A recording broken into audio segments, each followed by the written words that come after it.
One thing I was doing, I would walk into game stores, and I have this rule back then, and I have it today that anytime I walk into a game store, I have to support them because I understand what it is they're going through. But if I ever had a chance to speak to the owner there, I would always ask him, "What is something that you regret doing?"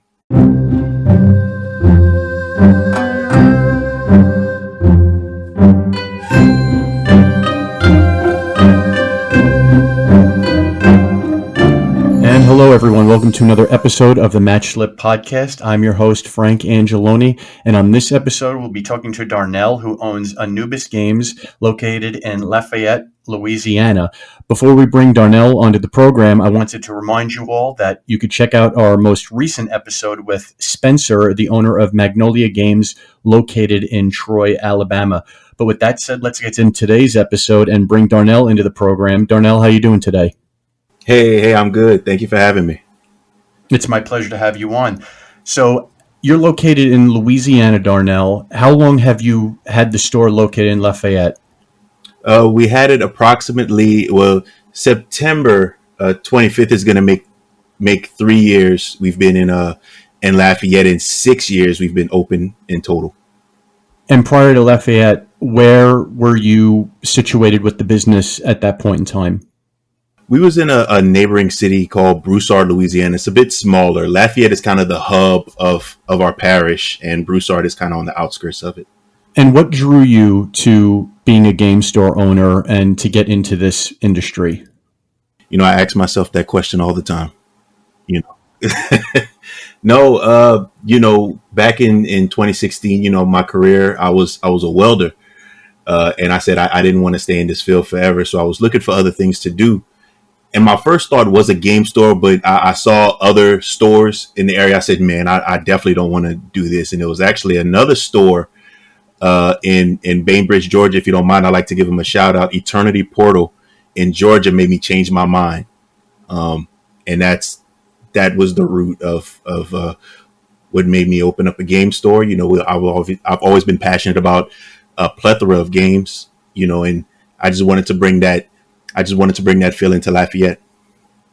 And what did that store in Georgia say or do that encouraged you to make the jump? They made my visit feel unique to me. Like they catered what they did for me, and I never felt that way in a game store before. And I've been to a bunch, but I got that feeling like I was important to them. They were small, they just were so inviting to me. They would sit down and we would just talk about random things. And I love that friendly family atmosphere that they had there. And at this point now that you've taken that and brought it into your own store, what was the, origin story of how the store was born? Like from the naming of the store to when you decided I want this to be a brick and mortar. Did it all originate off of that conversation with the store in Georgia? It didn't. So what wound up happening first, we started online, very small, just selling stuff on eBay here and there. And then we opened up at a flea market for a little while. And my wife said, we would probably do much better if we had a brick and mortar store. And I agreed with her. And so we did. The name came about. I had a terrible name. I was going to name it at first. Terrible logo. And the word Anubis kept coming to my mind. It's just a word that looks cool when I look at it. And I wanted to go to some African influences that I had. And so I said, I think Anubis would look cool. It's recognizable. It's brandable. So we can build upon that. And my wife loved it. As you can see, my wife gives me the okay for a lot of decisions I make. So, she liked it and we moved forward from there. And when we started, we didn't have much money at all. We didn't even have a floor really in the Broussard location, but we just, we stayed there 7 days a week for about 7 months before we got a 30-minute break to go get some hot dogs. That was our only break my wife and I had in them first 7 months. and extremely tiring and exhausting that was. So is it just you and your wife running the store? Do you have any other employees? We have employees now. We have a great team now, but for the first 7 months, we it was just us two, just running back and forth. We wanted to keep as much money in house as possible so we can bring in more products, because when we started, we didn't have anything. We barely had singles. We had a few board games here and there. We had a few starter decks. Just the absolute basics. We didn't have D&D in the store. We couldn't afford it. We didn't have too many board games. We didn't have any Warhammer. It was all stuff we couldn't afford. We just had to kind of work within our means and build it up until we could afford those things. When did you start to notice that the business started to see itself through, where you could afford to venture into those games that may have been at arm's reach early on due to having to conserve the money before you were at the point where you felt comfortable delving into that? Well, one thing, my wife was doing our taxes, so one decision we had to make was we had to get an accountant. And once we got an accountant, uh, she started telling us of the things we could start doing, and that's where us hiring people came in, and expanding our inventory came in there. So it was a process, but it was just a lot of uncertainty. I was so scared. I was scared that something major was going to happen, and it would just take out all our finances. And so I was just conserving that money best I could. Darnell, when you're starting a game store from the beginning, and everybody in the game store industry I've talked to, and I know you're well aware of this as well, with the margins being so low, I can imagine that being a very scary thing to have to deal with. In those early days, I could tell it was definitely a money crunch. What kept you persisting through it? What was keeping you tied to it, that you're like, you know what, I'm going to see this through? Uh, I'm gonna give you the dead honest answer. The first was the people. People believed in the store, and people believed in us. So we wanted to stick it out for them. Because when people come into your store, sometimes they'll feel misplaced. Kind of cast out and feel like an outcast in other areas of their life or other social anything. So this is kind of their comfort place. So you want to stick around for that. Uh, And the second answer, very honest, we was tied to a lease, and I had already put my money in. I had jumped off the edge. I jumped off the edge and said I have to build a plane on the way down. Everything I don't know about business, everything I don't know about game stores, I have to learn. I have no choice. It has to get done. So there was a lot of days where I slept there at Anubis. Uh, I was tired. I had to get up early the next day. You know, it is rough, and I'm glad you kind of pointed out that the margins are thin, because the margins are not very good in a game store. But you keep it going, because there's a lot of people that that uh, that appreciate what you do. And appreciate what everybody in your team is doing. So you really want to do your best for them. When you had mentioned you had to learn various things about the game store industry and just business in general, who were you looking to? What types of things were you doing to help teach yourself the business of a game store, to be able to eventually feel confident with being like, okay, this is working out, and we're starting to see the fruits of our labor here? One thing I was doing, I would walk into game stores, and I have this rule back then, and I have it today, that anytime I walk into a game store, I have to support them, because I understand what it is they're going through. But if I ever had a chance to speak to the owner there, I would always ask him, what is something that you regret doing? Even when we first started out, if it was our local competitors, I had great rapport with most of our competitors. Uh, and I would just ask him, what is a mistake you made here that you wouldn't have done, or something you wish you would have did, or something you glad you did. I would ask them that, and I would get their genuine answers, and I would incorporate all these things that they taught me, and implemented it into my store. Another thing is, I would just, even outside of our local competition, I would ask, uh, people in our Facebook groups, the small game store sanctuary, just awesome resources. You know, so just my store has become an accumulation of all the things I've learned from other people in the same industry throughout the years, and read books. You have to read books. Try to get some tailored to your game store, but just all kind of stuff. How it is, what is the psychology of an American consumer? There's a book I was reading called Why We Buy, and it teaches you all kind of stuff there.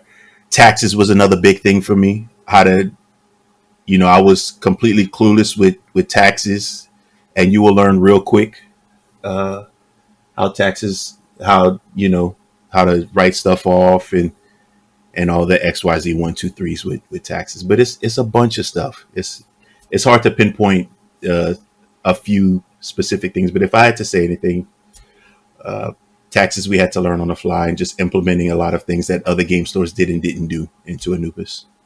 What do you feel was the most important piece of advice that those game stores that you were looking to, that you were asking questions of, what was the most important thing that you felt you learned from them that helps you till this day? Make time for yourself. Make time for yourself. And I've there's I'll give you a few. I'll give you a few. Um, have a plan to scale your business. It's all fun and games whenever everybody's playing, everybody's having fun, but the business side rears its head, and you have to do something, because you have to keep the lights on. So you have a plan to scale and diversify. Is two big ones for us. So my day to day in the store, I don't go into the store every day anymore. I just said, we used to spend a lot of our time at the store all the time, just making sure this thing works. And I'm gonna be honest with you. I don't know if the listeners are other game store owners, or if they're people that's interested in opening a game store, just casual people, just in general. But you know, opening up a business is a huge responsibility. And to this day, we opened 6 years ago, and to this day, I'm still in a financial bind. But behind opening Anubis, I'm glad I did Anubis, and it's working out better than it ever did. But I'm still having to recover, because those 7 months I was there at the store, I didn't take a paycheck, which is something I regret doing. I should have been paying myself to at least see some fruits of our labor, but I didn't, because I wanted to keep all the money in the store, and that that kind of backfired on me to this day. So, uh, I'll say three things. One, diversify your store.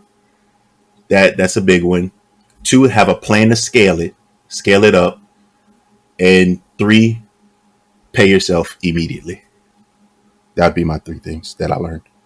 And since you're not in the store every day like you used to be, granted in the beginning, completely understandable, you're building something from the ground up, and, there's nobody else that the business relies on besides yourself. Otherwise, it can't grow. So now that you've Right. built an employee base, you are seeing yourself through now, even with the hard times that are involved with owning a small business. From a day-to-day standpoint, when you are involved with doing stuff with the store, what's your primary role these days? Honestly, it's just making sure the bills are paid. We I had worked alongside our current manager, and uh, just taught her different things, and I give my team the leverage to express themselves within the store, and within reason. Uh, so with our manager, I allow her to experiment with ordering. So if she sees a product that she's interested in that we normally wouldn't carry, I'll say, go get it. Let's see how it works. If it's something you're passionate about, bring it in. And sometimes it works, sometimes it doesn't, but that's okay. And that's just one of those tactics that I have with my store. I have to. I want them to feel like this store is theirs. They own a piece of this store, and their input matters here, and that's helped out a lot. There's mistakes that happens all the time in the store. Uh, but all I really do, my true day to day, I make sure all the bills are paid, make sure all my employees are paid, and I don't really deal with the day to day stuff anymore like that. I don't do the ordering anymore. Uh, I don't do the register anymore. We have a solid team that is consistent now. So I don't know if they're listening, but shout out to the Anubis Games and Hobby team. They do an excellent job.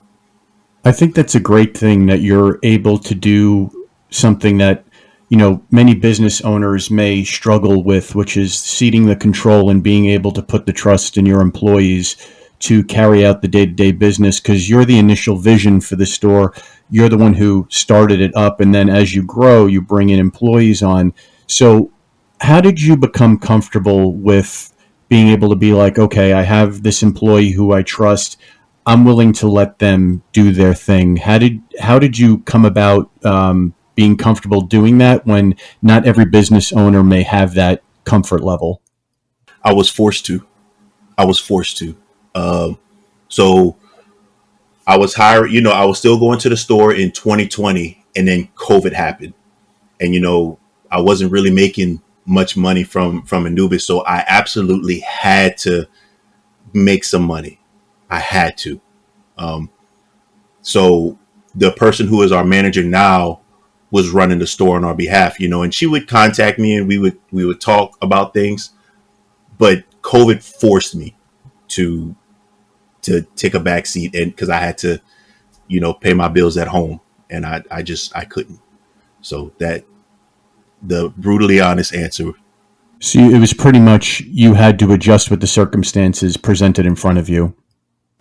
Right. We was closed for 2 weeks, Anubis that was. And when we did reopen, we would allow one person in at a time. So, and I don't, in Louisiana, people wasn't receptive to the mask policy.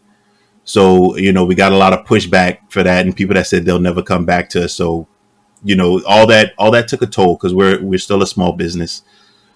But we had to stick to our guns with that one, for everybody involved, during that time. So I I had to go into another industry and just make some money or try to make something happen. And we trusted our manager, who's now our manager, to run the store, and she did a great job. And is she the one that's like managing the events held at the store, like pretty much the overall day to day? Yes, yeah. She doesn't work the register anymore. She also just kind of makes sure everything's in line, make sure everything's ordered, make sure everything stays stocked. Make sure if our other team members have any questions, they go to her. She's done everything in the store outside of pay all the bills and stuff and pay the employees. So she has a great understanding of who we are, Anubis, because she was also a player with us before she worked there. So she knows what we're about, what our goals are, what the our core values, what they are. So she has done a phenomenal job with Anubis, taking this whole store into her own, and she makes great crunch time decisions to if I'm not available. That's great to hear. It definitely alleviates any pressure or nervousness that you might have on your side to know that you have somebody that's capable of doing and carrying out what the store's vision is. Yeah, and we try to take care of all our guys best as we can. And if something happens to her, we have somebody else who's also uh, a great representative of Anubis, and he's ready to go out and take the reins if ever something happens to our manager. Now you gotta have a. I took a class at Gamma called hit by a bus theory, I think it was called. But it's pretty much, if worst case scenario happens, what are you gonna do? So we try to have a backup for the backup plan. So Anubis doesn't have to miss a beat. That makes sense. I mean, you're counting for any possible situations that may alter, the course of what decisions you have to make. So with those decisions in mind, What type of events are you holding these days at Anubis? Do events occur every day during the week, or are there certain days where things are lighter than others in terms of events? I'll answer your event question. I did want to piggyback off of something I had answered earlier. One of the Sure. best things I've learned. Another thing, your location is important. That should have almost been number one. Your location is important. It literally transformed our business. Picking the wrong location almost closed us, and picking the right one has scaled it up tremendously. But the events we hold weekly, uh, Dungeons and Dragons, we hold a Lorcana League, we hold a board game night, Digimon nights. We have a Warhammer League going on right now. We have Yu-Gi-Oh going on, and we also hold a Commander night. And we're thinking about bringing back the RCQs. We At the moment we kind of stopped doing them, and I think some of the guys wanted to play because we're one of the few premium stores in Louisiana. I think we're one of three in Louisiana, but we may bring that back.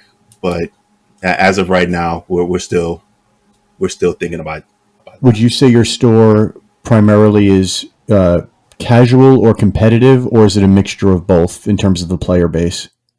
It's a mixture depending on the card game. So I feel like our Commander crowd is pretty casual-ish. Our Yu-Gi-Oh crowd is more on the competitive side. We have one of the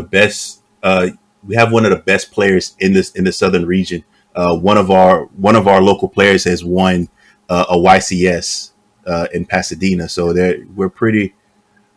Shout out to Kobe Short. I believe it was 2019 he won the YCS in Pasadena. So, but it all depends. It's mostly casual. And you had mentioned that your store is a premium store, and I've talked to a couple of stores on the show who have had that title with their store as well. I know it's quite the ordeal of a process to accumulate that status. What was your experience like with going through the process of having to achieve premium level store?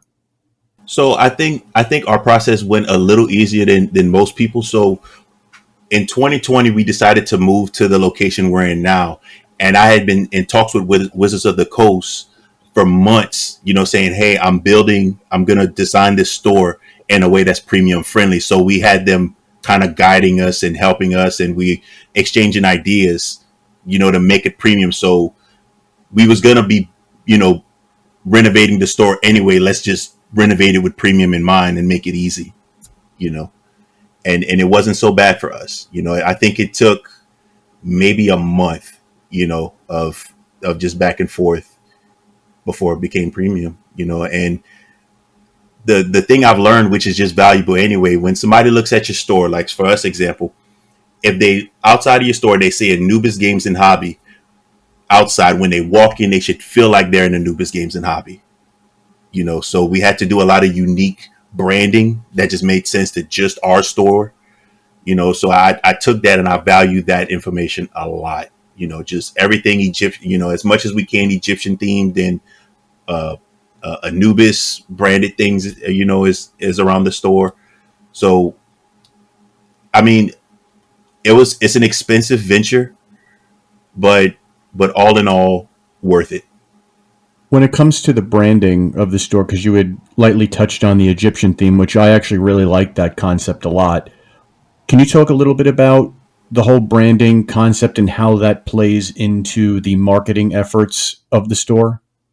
Yeah. So some of the things we do, in the store, for example, uh, we have signs, that section off all the different games, board games, our video game section, our trading card section, and those bordering those signs is hieroglyphics.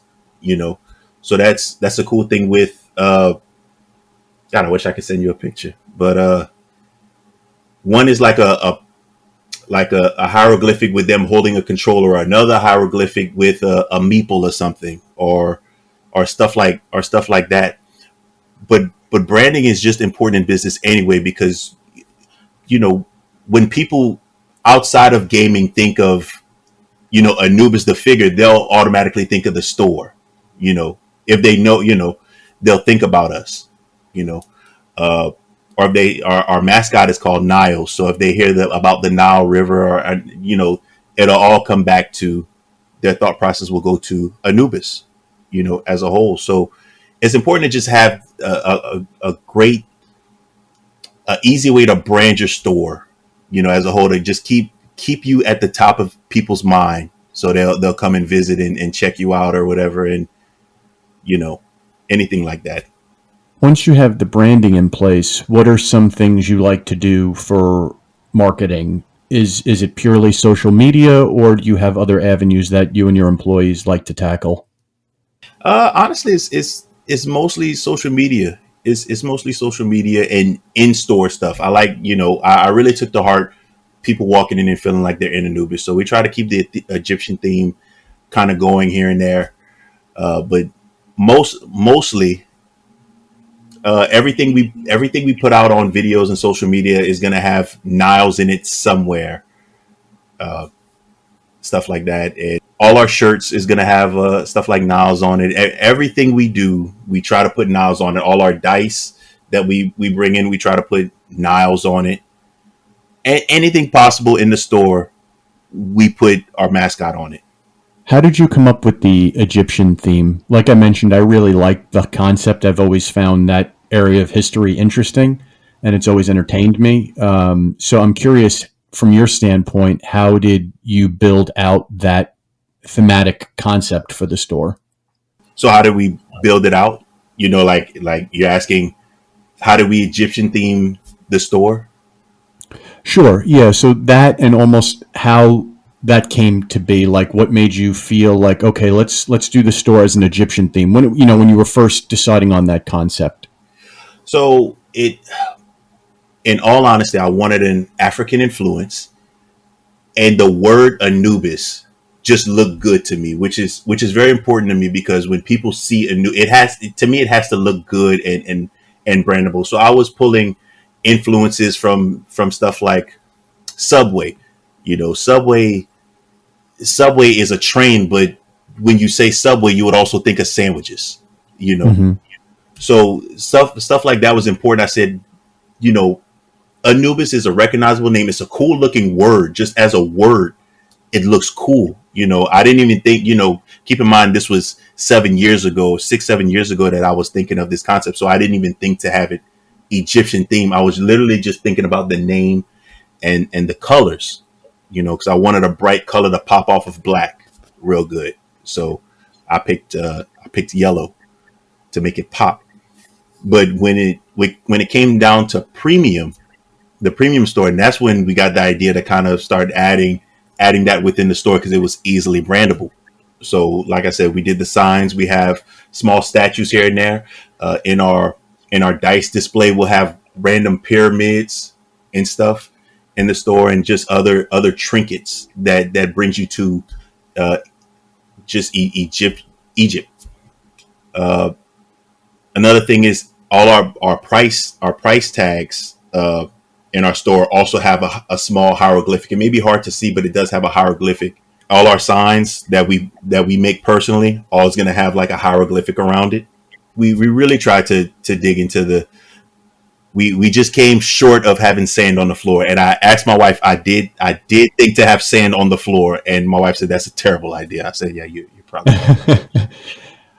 But I just love the how you went pretty much all in with this concept, and you pretty much were able to bring to life the concept and then bring that concept to reality, which I think shows the sentiment and the fortitude that you've put forward to really build out your store and the vision that you had set out for it. I didn't have that kind of foresight to think that it was going to work out this way. I really thought African influence and a cool word, and that's where it started. That's honestly where it started, and it just worked out extremely well, I guess. I'm glad to hear it's worked out very well. I wanted to touch on because you had went to the location a little earlier, and I was kind of intrigued on the location idea too, in terms of it being important with owning any business, not just a game store. But what about the location you have? Do you feel has given the rise of Anubis and the ability for it to flourish and be successful, as opposed to had you not chosen that location? Why did this location work so well? Let me go down a small punch list of things I was looking for in a new location. The first thing was an anchor store, right? So in our old location, we were the anchor store in our shopping center. We was the go-to place. There was nothing else around but us.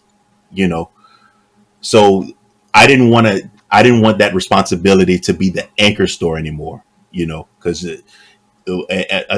another thing we didn't have at the old location was walking traffic, which you know was one of the things on this new location. So in our new location, we actually have three anchor stores in almost our same parking lot. We have a Walmart across the street.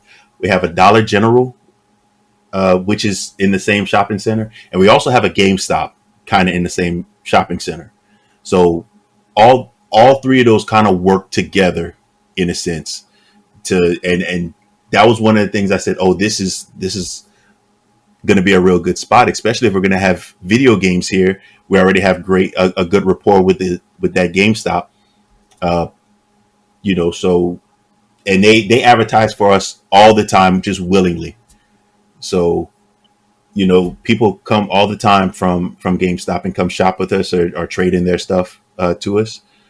Uh, the second thing is walking traffic, being that it's a lot of movement going on in our shopping center. We do get a little bit of that. Uh, and we want it to be off a busy highway. We have four major, not a highway. I'm sorry, just four. We have four streets in our in and I'm saying four streets, four major streets, and we're off of one of them. So, and that also was a big deal to me. So, those are a few of the things I had looked into when picking that location. The anchor stores, the street access, walking traffic. We're going to take a quick break from this podcast to talk about our sponsor, Cardboard Shuffle. Cardboard Shuffle was our 10th podcast interview here at the Match Slip with store owner Mark. Mark has expanded his brand and has produced his own card sleeves called Shuffle Shields. Shuffle Shields come in packs of 100 premium matte card sleeves for standard size trading cards. They contain no PVC and are acid free. I have 17 packs of Shuffle Shields card sleeves to give away to listeners of the podcast and followers of the Match Slip on social media. Requests for a free pack of card sleeves shipped for free to you will be processed on a first-come, first-served basis. To receive your free pack of Shuffle Shields, you'll need to send a screenshot that you're following Cardboard Shuffle on Facebook to frank@thematchslip.com. Good luck, and back to the episode. I was just curious, in terms of where you guys are located in Louisiana, for somebody like me who's only been there once and may not be familiar with the various landmarks in the state, in terms of the major hub city areas in the state, where would you describe your location and proximity to those spots? So the main hubs, I think Lafayette is the fifth biggest city in Louisiana, and we're under New Orleans and Baton Rouge. Baton Rouge is about an hour drive away. New Orleans is about a 2 hour drive away from us. One of the things I would say, it's unfortunate COVID kind of closed it, so I don't even have this to piggyback off of, but Lafayette had the last Popeyes buffet, and I don't know if Popeyes is in everybody's area like that, but I think it's nationwide at least. But yeah, Lafayette, Louisiana had the last Popeyes buffet, and COVID closed it.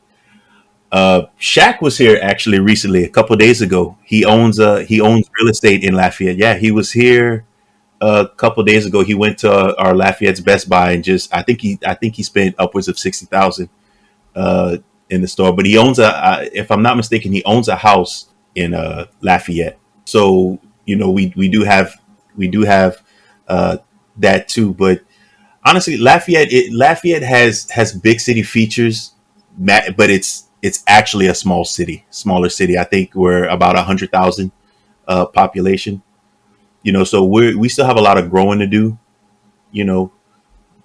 But all in all, the things that makes us great is we have all the big city amenities with a lower population. So if you don't really like the movement of New Orleans and the busyness of Baton Rouge, I think Lafayette is the best place. If you still want it to be a city that feels like a big city, I guess. I see what you mean. It's kind of like a quieter, almost like a suburb type location. Yeah, yeah. One thing we also have that's unique to us is Festival International, which people from all over the world come to Festival International, and just you'll get people from Africa and all these bands that come in and play, and all the food that is everywhere from all kind of different places, and we hold that once a year. Uh, so that's another cool thing about Lafayette, and our Mardi Gras parades. Our Mardi Gras parades are safe here, so uh, you know not so much violence at our stuff. We're very family friendly in Lafayette. That's good to hear.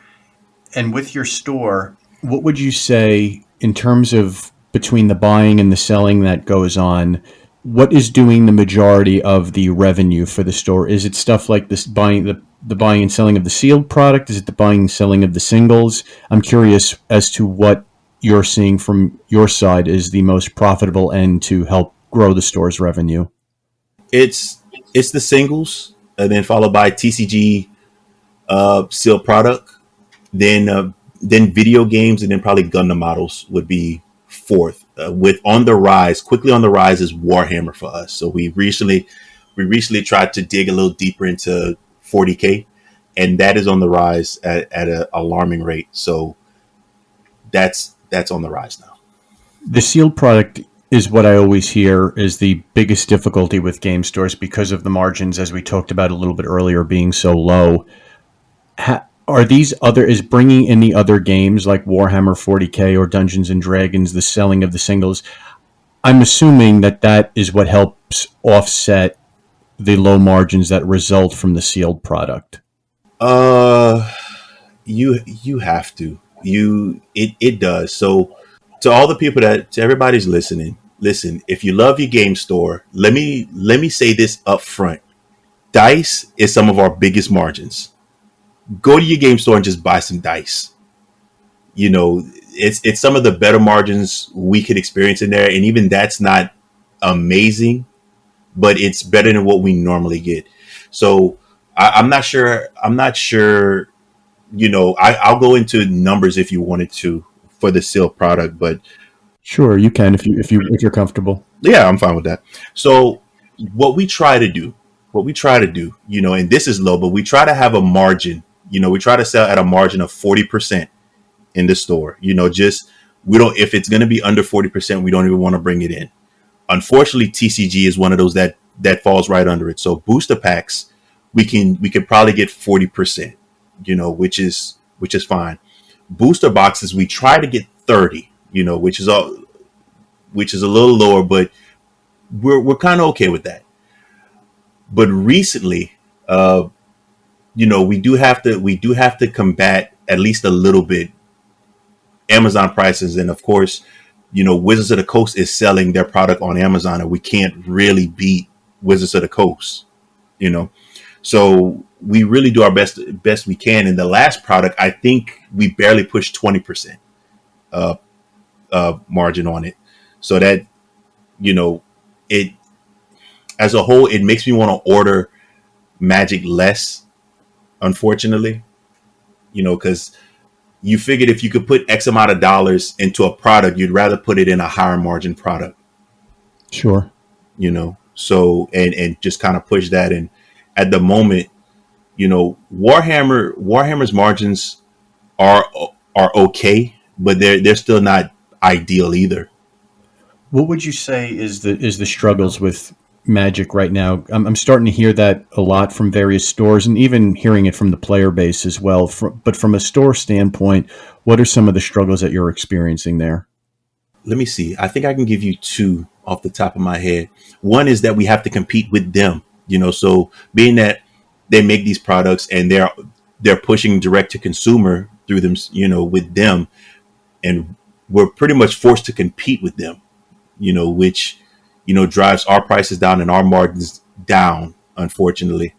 So I mean, we'd love to give our consumers the best price we could possibly give them, but we do have to keep the lights on. We do have to pay employees, and if you have a play space that's free like ours is, we do have to pay for that space too, because that real estate does cost money. Even if you just come in, sit down, it costs money to have that space there.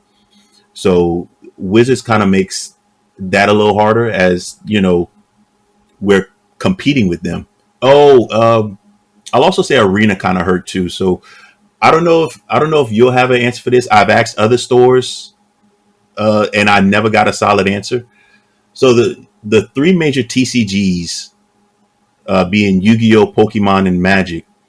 When Master Duel for Yu-Gi-Oh came out, we saw an increase in player participation when that came out.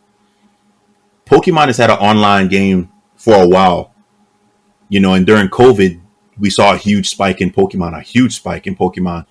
And for us, and I'm pretty sure with a lot of other stores, when Arena came out, our player base died. You know, standard we couldn't fire standard for anything, and draft is all but dead in our area. We have people that come in and ask about it, but we don't have people that show up for it. So I don't know. I feel like I don't know. I don't want to sit there and say Wizards doesn't have retailers' best interests at heart, but they do things that is just counterintuitive to retailers. Another thing I'll say that hurts us is overprinting of different Magic products. Like the customer is wallet fatigued. We're wallet fatigued. Like it's just too much, too often. You know, and you'll have a set that does really really well in that short time frame, and then something that does poorly, such as like Commander Legends last year did poorly for us, because something else, I forget what it was, that released right by it, but that was the thing, and then Commander Legends just was meh. Would you say the product is probably the biggest like the biggest piece of costs when it comes to the game store? I'm sure salaries and paying the employees is part of it. I'm curious if there's any unique aspect that I may not be thinking of, that a cost involved with running the game store to keep the lights on. What is something there that you would say is probably an overlooked item on the balance sheet? Well, it'd probably be one that I stated earlier. We do have a lot of stores have a free to play space.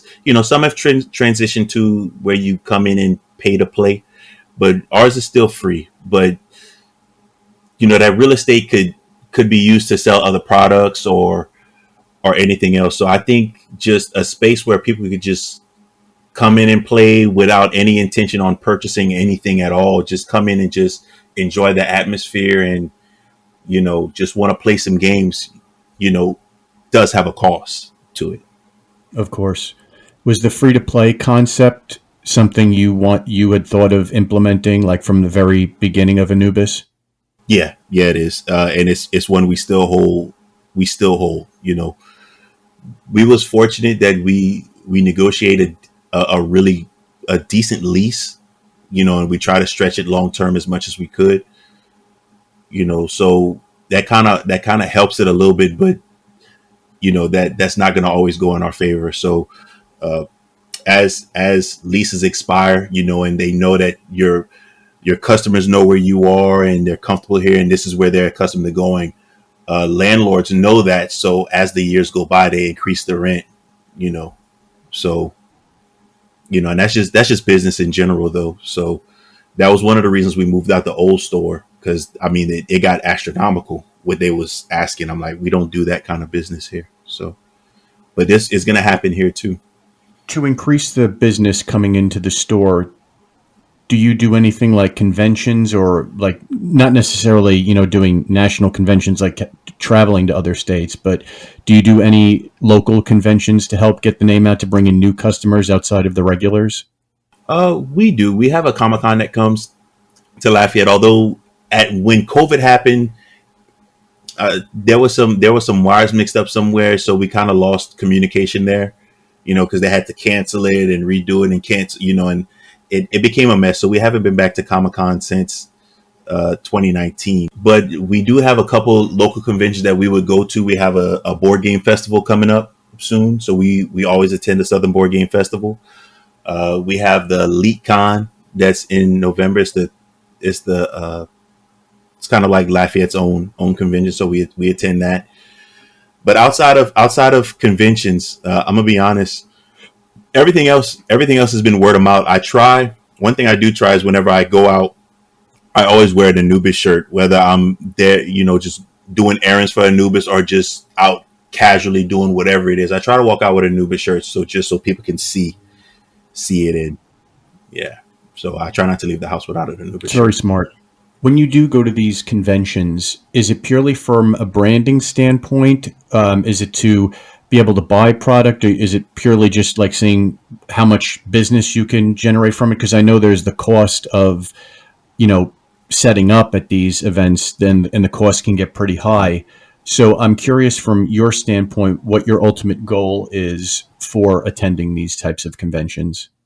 A lot of times, it's not so much branding, because a lot of people that go to the conventions found out about the convention through us. We do put the convention stickers on our doors and our windows and all that. So a lot of times they found out it about us.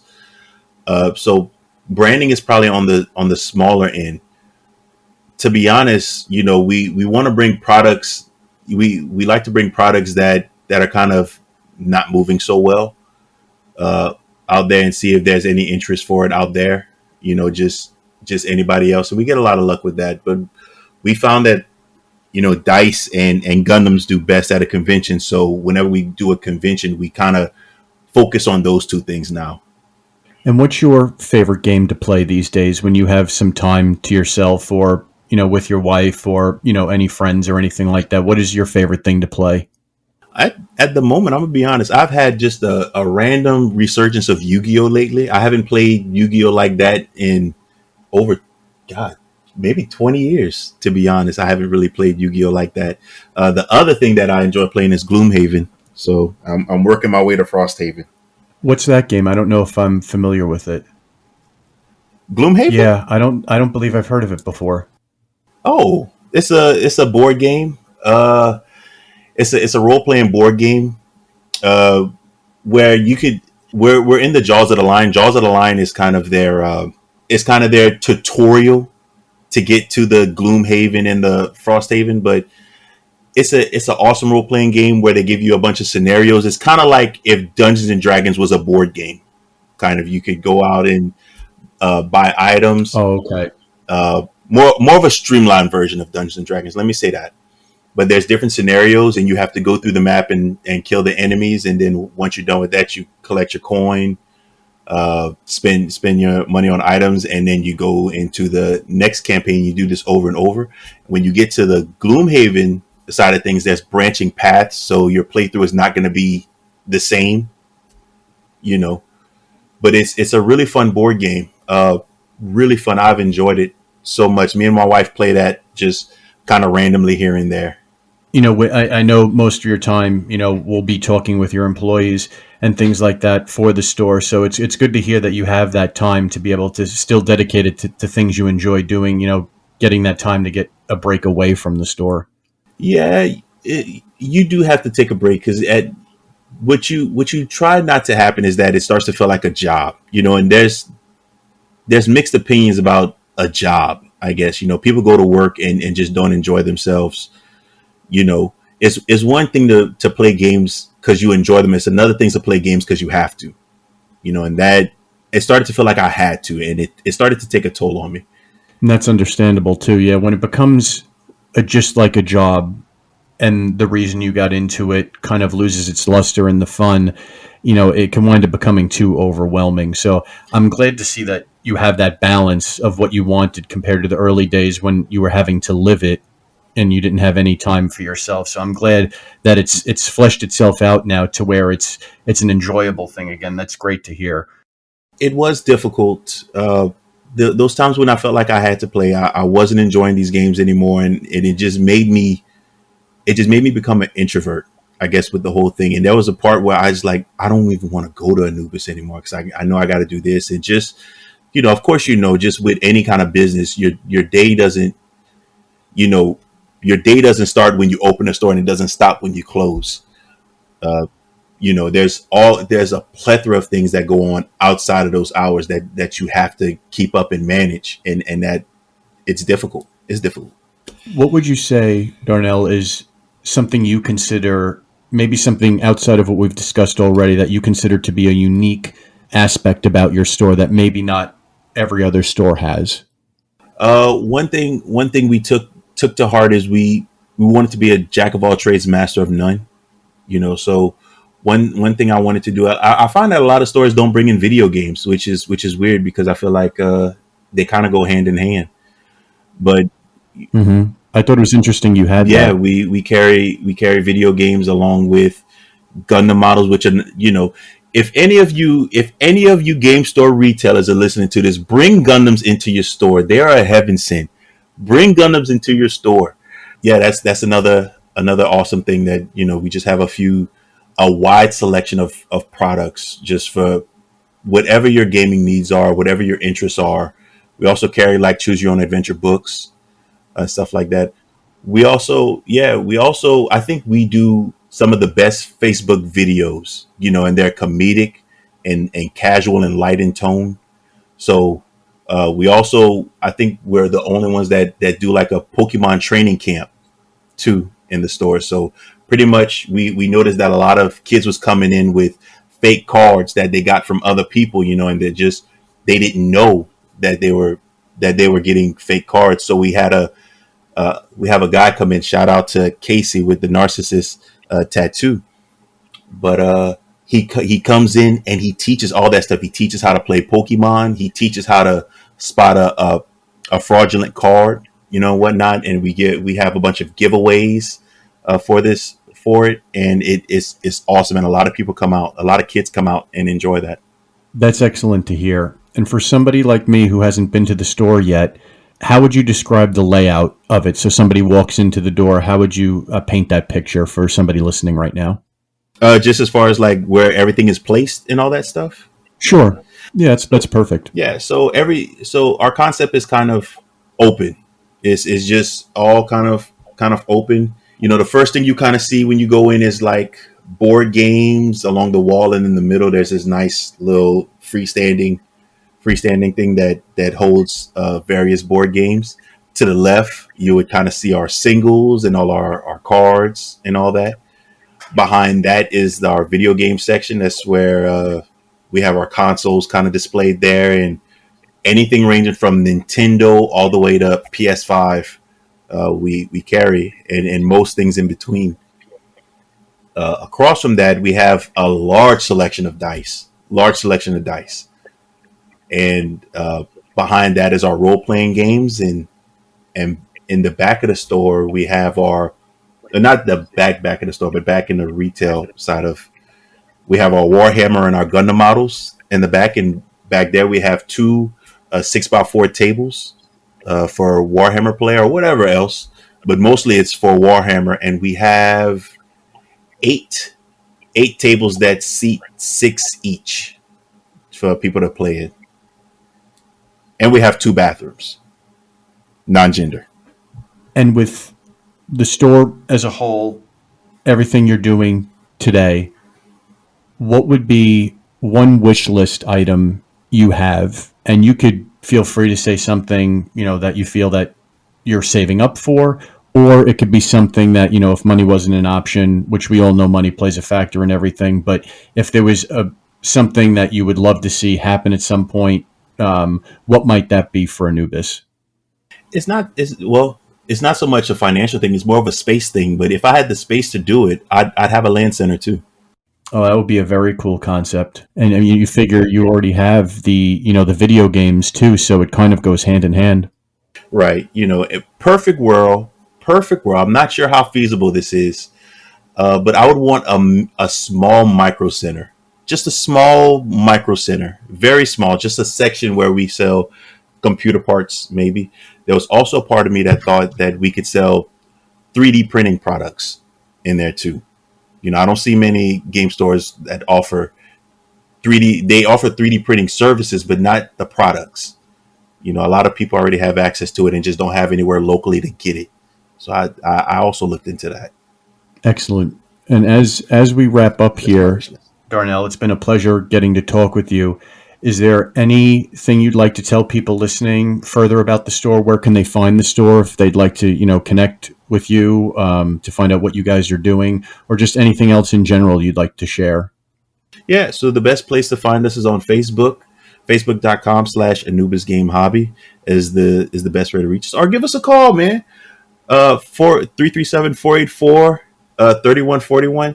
Man, just come check us out, man. It's a friendly atmosphere. It's for everybody, And come if you check out our Facebook videos, come and check out Ty, man. Ty is awesome and such a free flowing personality, and funny. So come for just Tyler. Tyler's kind of like Anubis is kind of like our mascot almost. That's great. Glad to hear. There's definitely a camaraderie at the store. I'm very happy to hear Yeah, that. yeah. We've all been together for years now, all of us. That's fantastic. Well, thank you once again, Darnell. I do appreciate you coming on the show. Thank you for having me, man. I appreciate that. This was fun. Likewise, had a great time doing it. And for everybody else listening, if you'd like to keep in touch with what we're doing here on the program, you can join up on our newsletter at thematchlip.com/newsletter. If you do sign up, there's a 15% discount code to our store at thematchlip.com/shop. Or if you'd like to just support what we're doing, you could do so at patreon.com/thematchlip. And with that being said, I want to thank you for listening. Thanks again to Darnell for coming on. Support your local game store, and we will talk to you all in the next episode. Take care.